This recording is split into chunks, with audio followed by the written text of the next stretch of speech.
വേദങ്ങളെഴുതിയ മുനിമാർ പാടി വാഴ്വേ മായം. ഈ യുഗം നിർമ്മിച്ച മനുഷ്യൻ തിരുത്തി വാഴ്വേ സത്യം, വാഴ്വേ സത്യം, വാഴ്വേ സത്യം. മാനവ ജീവിത പരിണാമത്തിൻ മയൂര സന്ദേശം. ചലനം ചലനം ചലനം. നമസ്കാരം. ഇന്ന് ജൂലൈ 27. ഭാരതത്തെ സംബന്ധിച്ചിടത്തോളം അത്യപൂർവവും അത്യുത്കൃഷ്ടവുമായ ഒരു കർമ്മയോഗിയുടെ ചരമദിനമാണ്. വേറെ ആരുമല്ല, നമ്മളെല്ലാം മിസൈൽ മാൻ എന്ന് വിളിച്ച് ബഹുമാനിക്കുന്ന നമ്മുടെ ഓരോരുത്തരുടെയും പ്രചോദനമായ ഡോക്ടർ APJ അബ്ദുൽ കലാം സാറിന്റെ ചരമദിനമാണ്. നമ്മളെ അദ്ദേഹം വിട്ടുപോയിട്ട് 10 വർഷങ്ങൾ കഴിഞ്ഞിരിക്കും. നമുക്ക് ഏവർക്കും അറിയാം, APJ അബ്ദുൽ കലാം സാർ, എനിക്ക് തോന്നുന്നത് ഭാരതം മഹാത്മാഗാന്ധിക്ക് ശേഷം ഏറ്റവും കൂടുതൽ ജാതിമത ഭേദമന്യേ, പ്രായഭേദമന്യേ എല്ലാവരും ഒരേപോലെ ബഹുമാനിച്ചിരുന്ന ചുരുക്കം ചില വ്യക്തിത്വങ്ങളിൽ ഒരാളാണെന്ന് എനിക്ക് പലപ്പോഴും തോന്നിയിട്ടുണ്ട്. ഇത്ര ഉന്നതമായിട്ടുള്ള പദവികൾ അലങ്കരിക്കുമ്പോഴും അദ്ദേഹത്തിന്റെ മുഖത്തുണ്ടായിരുന്ന പുഞ്ചിരിയും, അതേപോലെ അദ്ദേഹത്തിന്റെ വേഷവിധാനങ്ങളും, അതേപോലെ അദ്ദേഹത്തിന്റെ സംസാരത്തിലുള്ള സരളതയും എല്ലാം കാണുന്നവർക്ക് ഒരേ സമയം തന്നെ അത്ഭുതവും നൈർമല്യവും പ്രദാനം ചെയ്യുന്ന ഒരു പ്രസൻസ് അല്ലെങ്കിൽ ഒരു സാന്നിധ്യമായിരുന്നു അദ്ദേഹത്തിന് എനിക്ക് പലപ്പോഴും തോന്നിയിട്ടുണ്ട്. ഒരിക്കൽ 2006 ആർട്ട് ഓഫ് ലിവിങ്ങിന്റെ സിൽവർ ജൂബിലി 25ാം വാർഷികം ജക്കൂർ എയർഫീൽഡ് ബാംഗ്ലൂർ നടന്നപ്പോൾ അവിടെ വെച്ച് അദ്ദേഹത്തെ കാണുവാനായിട്ട് വലിയൊരു സ്റ്റേജ് ആയിരുന്നു അന്ന്. അവിടെ 3ാം ദിവസം ഫെബ്രുവരി 19-ാം തീയതി വൈകിട്ട് അദ്ദേഹം അവിടെ വന്നിരുന്നു. ദൂരെ നിന്ന് അദ്ദേഹത്തെ കാണാൻ, അദ്ദേഹത്തിന്റെ ഇൻസ്പയറിംഗ് ആയിട്ടുള്ള അല്ലെങ്കിൽ പ്രചോദനം നൽകുന്ന വാക്കുകൾ കേൾക്കാനും എനിക്ക് ഭാഗ്യം ലഭിച്ചിട്ടുണ്ട്. ഒരു ശാസ്ത്രജ്ഞൻ മാത്രമായിരുന്നില്ല അദ്ദേഹം, നല്ലൊരു മ്യൂസീഷ്യൻ കൂടിയായിരുന്നു. അന്ന് അദ്ദേഹത്തെ വെൽക്കം ചെയ്തത് ഞാൻ പലപ്പോഴും നിങ്ങളുടെ മുമ്പിൽ ആലപിച്ചിട്ടുള്ള ആ ഒരു ఎంతరో మహానుభావుడు అందరి వందనము, ఎంతరో మహానుభావుడు.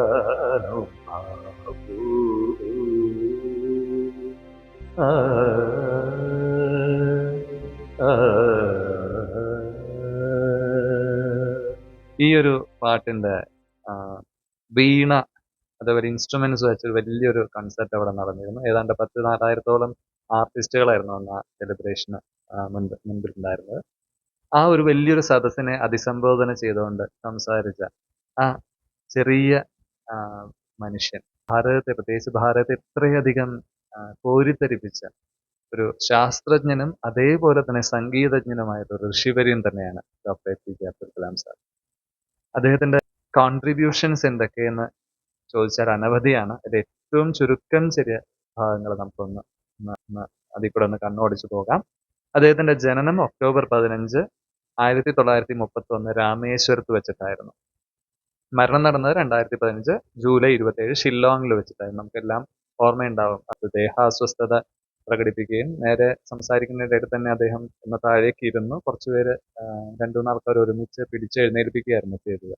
ആ അവസാന നിമിഷം വരെയും അദ്ദേഹം കർമ്മത്തിൽ, അദ്ദേഹത്തിന്റെ ജീവിത പന്ഥാവില് ഒരു വിട്ടുവീഴ്ചയും കൂടാതെ കർമ്മയോഗം അനുഷ്ഠിക്കുകയായിരുന്നു. ഭഗവത്ഗീതയിൽ ഭഗവാൻ പറയുന്നത് പോലെ ഫലയിച്ച കൂടാതെ കർമ്മം ചെയ്യൂ എന്ന ആ ഒരു സ്ലോഗൻ ഓരോ കോശങ്ങളിലും നിറഞ്ഞു തുളുമ്പിയിരുന്ന ഒരു വ്യക്തിത്വമായിരുന്നു doctor APJ Abdul Kalam sir.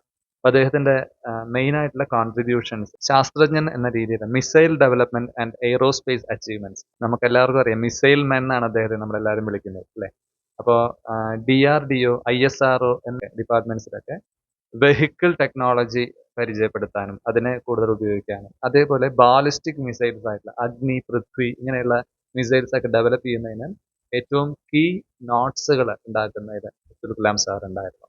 അതേപോലെ പൊക്രാൻ 2 ആണവ പരീക്ഷണം നടത്തിയപ്പോൾ മുഖ്യധാരയിൽ അദ്ദേഹത്തിന്റെ പ്രവർത്തനങ്ങൾ കാഴ്ചവെച്ചിരുന്നു. സാറ്റലൈറ്റ് ലോഞ്ചിൽ, സ്പേസ് ആൻഡ് ഡിഫൻസ് അഡ്വാൻസ്മെന്റിൽ അദ്ദേഹം SLV-3 സാറ്റലൈറ്റ് ലോഞ്ച് വെഹിക്കിൾ 3 അത് ഡെവലപ്പ് ചെയ്യുന്നതിന് ആ ടെക്നോളജിയിലായിരുന്നുകൊണ്ടാണ് നമ്മുടെ രോഹിണി എന്ന സാറ്റലൈറ്റ് ഭാരതം ലോഞ്ച് ചെയ്തത്. ഈ പൊക്രാൻ ആണവ പരീക്ഷണം നമുക്കറിയാം ഭാരതത്തെ ഏറ്റവും വലിയ ആണവ ശക്തിയായിട്ട് ലോകത്തെ ഏറ്റവും വലിയ ആണവ ശക്തികൾ ആയിട്ടുള്ള രാജ്യങ്ങളോടൊപ്പം അണിചേർക്കാൻ ഭാരതത്തെ ഏറ്റവും കൂടുതൽ സഹായിച്ച ഒരു പരീക്ഷണമായിരുന്നു പൊക്രാൻ. 1997 എൻ്റെ ഓർമ്മ. അപ്പോൾ അത്രയും മഹത്തായ പരീക്ഷണങ്ങൾക്ക് അദ്ദേഹത്തിന്റെ ബുദ്ധിയും അദ്ദേഹത്തിന്റെ കർമ്മശക്തിയും പ്രവർത്തിച്ചിരുന്നു എന്നത് നമ്മൾ ഒരിക്കലും മറന്നുകൂടാത്തതാണ്. വിദ്യാഭ്യാസത്തിലും യുവജനങ്ങളുടെ എംപവർമെന്റ്, അവരുടെ പ്രചോദനത്തിനും അദ്ദേഹം ഒരുപാട് സമയം കണ്ടെത്തിയിരുന്നു. സംസാരിക്കാനും അതുപോലെ കുട്ടികളെയും സ്കൂളിലും കോളേജിലൊക്കെ ചെന്ന് സംസാരിച്ച് അവരുമായിട്ട് ആശയവിനിമയം നടത്താനായിട്ട് ഏറ്റവും കൂടുതൽ താല്പര്യം കാണിച്ചിരുന്ന മഹത് വ്യക്തിത്വങ്ങളിലൊന്നായിരുന്നു അദ്ദേഹം. വിങ്സ് ഓഫ് ഫയർ, അഗ്നിച്ചിറകുകൾ, ഇഗ്നിയേറ്റഡ് മൈൻഡ് ആൻഡ് ഇന്ത്യ 2020.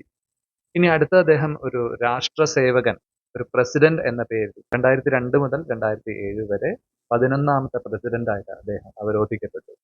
2006 അദ്ദേഹത്തിന് കൊടുത്തയച്ച് സാധാരണ ബില്ലുകൾ പാസ്സാക്കാനായിട്ട് പ്രസിഡന്റിന്റെ സൈൻ അത്യാവശ്യമാണല്ലോ.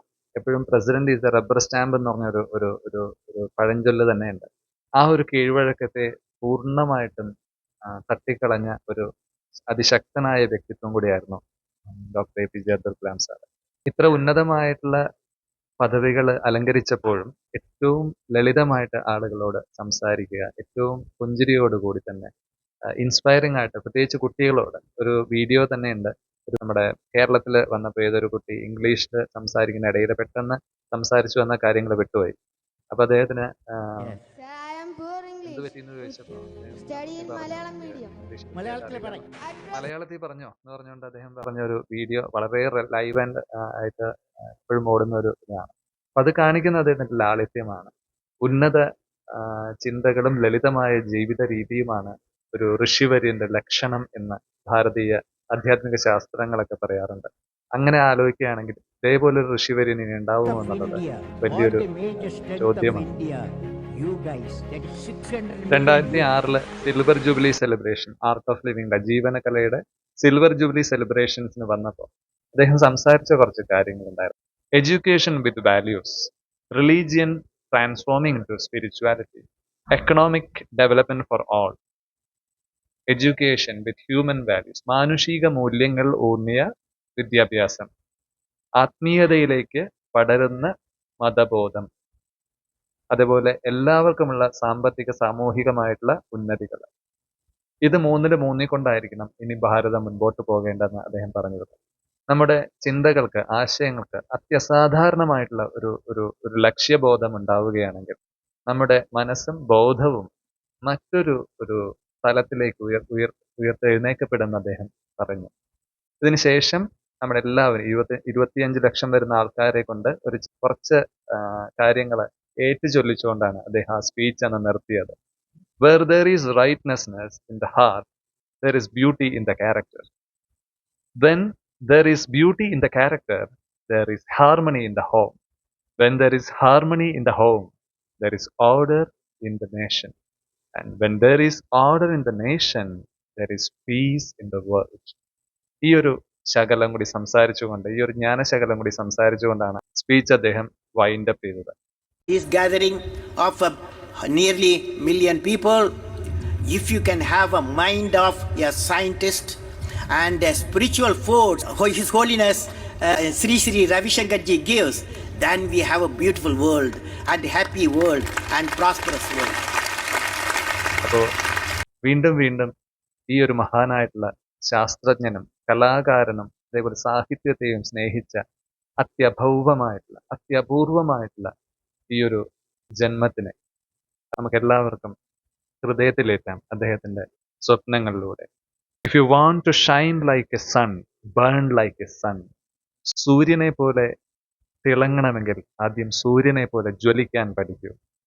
അഗ്നിസമാനമായ വചനങ്ങളുടെ ആ ഋഷിവര്യന്, ആ കർമ്മയോദ്ധാവിന് ഹൃദയത്തിന്റെ ഭാഷയെ പ്രണാമങ്ങൾ അർപ്പിക്കുന്നു.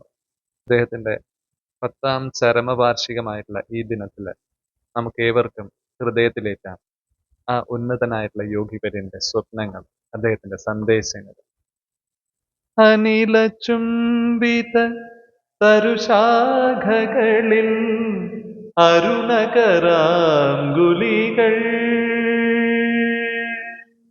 അംബരനന്ദന സുന്ദരലതകളിൽ രജതലേഖാവലികൾ ഏഴു നിറങ്ങൾ ചേർന്നാലേകമെന്നുണർത്തും ശാസ്ത്രമുഖം ഏഴു നിറങ്ങൾ ചേർന്നാലേകമെന്നുണർത്തും ശാസ്ത്രമുഖം വേദങ്ങളെഴുതിയ മുനിമാർ പാടി വാഴ്വേ മായം ഈ യുഗം നിർമ്മിച്ച മനുഷ്യൻ തിരുത്തി വാഴ്വേ സത്യം വാഴ്വേ സത്യം വാഴ്വേ സത്യം ചലനം ചലനം ചലനം മാനവ ജീവിത പരിണാമത്തിൻ മയൂര സന്ദേശം ചലനം ചലനം ചലനം ചലനം ചലനം ചലനം ചലനം ചലനം ചലനം. അതെ, അദ്ദേഹം നൽകിയ മാനവ ജീവിതത്തിൽ നൽകിയ മയൂര സന്ദേശം. സൂര്യനെ പോലെ തിളങ്ങണമെങ്കിൽ സൂര്യനെ പോലെ ജ്വലിക്കൂ. സ്വപ്നം കാണൂ, സ്വപ്നത്തെ പ്രവൃത്തിയിലേക്ക് കൊണ്ടുവന്ന് യാഥാർത്ഥ്യത്തിന്റെ കൊടുമുടികൾ താണ്ടൂ. നമുക്ക് ഓരോരുത്തർക്കും നെഞ്ചിലേറ്റാൻ ആ യോഗ്യവരിന്റെ ഹൃദയം നിറഞ്ഞ സ്വപ്നത്തെ, ആ സന്ദേശങ്ങൾ. ജയ് ഗുരുദേവ്.